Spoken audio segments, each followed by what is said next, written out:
আসসালামু আলাইকুম। হাসান খালেদ, বাংলাদেশ তৃণমূল পার্টি আপনাদের সাথে।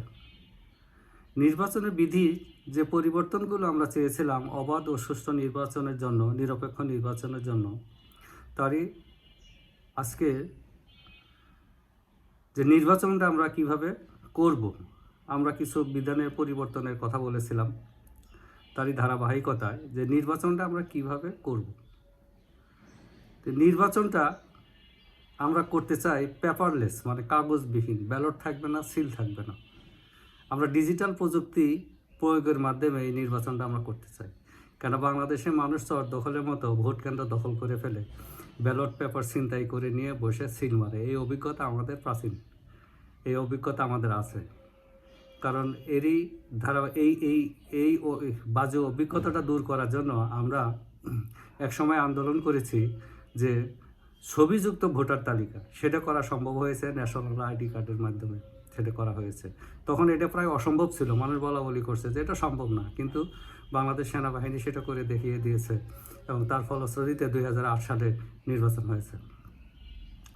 তো আমাদের পক্ষে এখন ডিজিটাল প্রযুক্তি প্রয়োগের করা সম্ভব। কারণ আমরা যদি এই 15 মাস বসে না থেকে সেদিকে ধাবিত হইতাম, তাহলে নিশ্চিতভাবেই সামনে নির্বাচনটা, ত্রয়োদশ সংসদ নির্বাচনটা একেবারে সুন্দর ফেয়ার করা যেত। আমরা এদিকে না গিয়ে ভুল করলাম, সময়টা আমরা ক্ষেপণ করলাম। কারণ আগামী নির্বাচন যেভাবে হোক সুষ্ঠু হওয়ার কোনো সম্ভাবনাই নাই। এই নির্বাচন কমিশনকেও গ্লানি নিয়ে বিদায় নিতে হবে অগ্রজদের মতো। তো কাজেই আমরা চাই ডিজিটাল প্রযুক্তি ব্যবহারের মাধ্যমে নির্বাচনটা হোক। স্মার্টফোনে বাংলাদেশে অভাব নাই, ল্যাপটপের বাংলাদেশে অভাব নাই, কম্পিউটারে বাংলাদেশে অভাব নেই। তো এই জিনিস, এই সুযোগগুলো আমরা প্রয়োগ করতে পারি। আমাদের তো ডাটাবেজ আছেই, ভোটার তালিকা তো আছেই, ডিজিটাল ভোটার তালিকা তো আমাদের আছেই। ফিঙ্গারপ্রিন্টের তো আর অভাব নাই। আমরা ভোট ব্যবস্থাটা ফিঙ্গারপ্রিন্টের মাধ্যমে করতে চাই। ফিঙ্গারপ্রিন্ট দিয়ে আমরা মার্কার উপরে আঙ্গুল প্রেস করে আমরা ভোট দিতে চাই। তো কাজে কারো ভোট আর কেউ দিতে পারবে না। ওই ব্যালট পেপার ছিনতাই করার আর সুযোগ থাকবে না, সিল নিয়ে দেওয়ার আর সুযোগ থাকবে না। যার ভোট তাকে কেন্দ্রে এসে দিতে হবে, বা অনলাইনে সে দিতে পারবে, বা নিজ স্মার্টফোন থেকে সে এই ভোট দিতে পারবে, সেই ব্যবস্থাটা করতে হবে। মোট কথা, ভোটে আর কোনো কারচুপি করার সুযোগ থাকবে না যদি আমরা ডিজিটাল প্রযুক্তি অ্যাপ্লাই করি। এবং এটাই সভ্যতা, এটাই আমাদের জন্য সভ্য। এটা কেন আমরা করলাম না আজকে, সেটাই প্রশ্ন।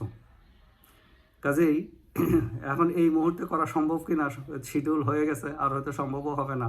তবে এটি আমাদের করা উচিত ছিল। আগামী নির্বাচন অবশ্যই ফেয়ার হবে না, যেহেতু বড় একটা দল বাইরে। এখন পর্যন্ত বড় দলগুলো যদি সবাই একসাথে নির্বাচন করে, তাহলে কারচুপির সম্ভাবনা কমে যায়, অনেক কমে যায়। তারপরেও ব্যালট ছিনতাই হয়, এই হয়, সেই হয়, ভোট রিগিং হয়, কথাবার্তা শোনা যায়। তো আমরা তো ব্যাংক থেকে এখন টাকা তুলি আঙ্গুলের ছাপ দিয়ে কিন্তু আমরা ব্যাংক থেকে টাকা তুলি। তো সেটা যদি নিরাপদ হয়, আমাদের ভোটটা ওই প্রযুক্তিতে নিরাপদ কেন হবে না? অবশ্যই হবে, কিন্তু আমরা গড়িমসি করে এটা করলাম না। এটা দূরভিসন্ধি চরিতার্থ করার জন্য হয়তো আবার ম্যানিপুলেশন করার চিন্তা আছে।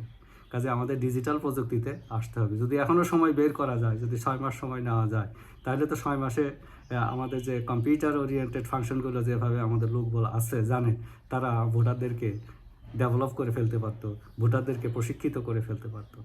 যাই হোক, আজকে বাংলাদেশ তৃণমূল পার্টি মনে করে ডিজিটাল পদ্ধতি প্রয়োগ ছাড়া এই বদ্বীপে কোনো ভোট অবাধ নিরপেক্ষ হবে না, ফেয়ার হবে না। কাজেই আমাদেরকে দ্রুত ডিজিটালে আসতে হবে, ওই ব্যালট থেকে বের হয়ে আসতে হবে, পেপারলেস ভোট করতে হবে। আমাদের এই দাবির পক্ষে আপনারা সমর্থন দেন। বাংলাদেশ তৃণমূল পার্টি আপনাদের সাথে আছে। আপনারা বাংলাদেশ তৃণমূল পার্টিকে আপনাদের সাথে রাখুন। একটা সুখী, সমৃদ্ধশালী একটা বাংলাদেশ গড়ার জন্য আপনাদের সমর্থন চাইতে হবে। যে যেখানে থাকেন, সুস্থ থাকেন, নিরাপদ থাকেন। সবাইকে ধন্যবাদ।